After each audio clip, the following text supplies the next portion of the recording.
So how do traders typically react to these market fluctuations?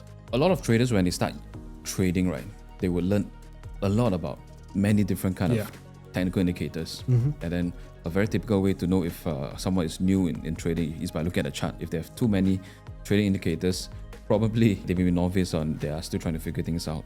A lot of long-time profitable traders that we speak to, ultimately they don't really use too many indicators. They only focus on chart patterns, or what they call price actions. And one of the key technical indicators that traders will still use would be the exponential moving averages.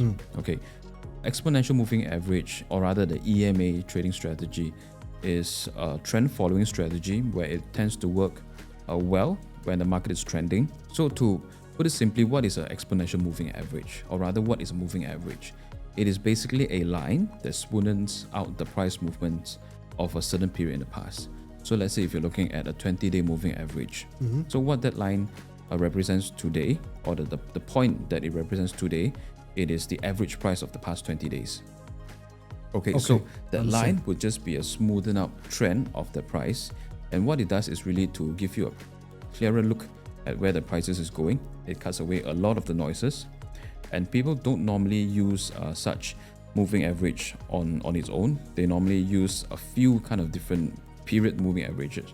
So the 20 exponential moving average is one, and people often use it with the 50 EMA as well. 20 and 50. 20 and 50. And on a market that is clearly trending, these EMA lines would tend to serve as a support level for the prices. So let's say if prices are going up steeply, right? If it comes back down and it touches the EMA, it would tend to bounce off.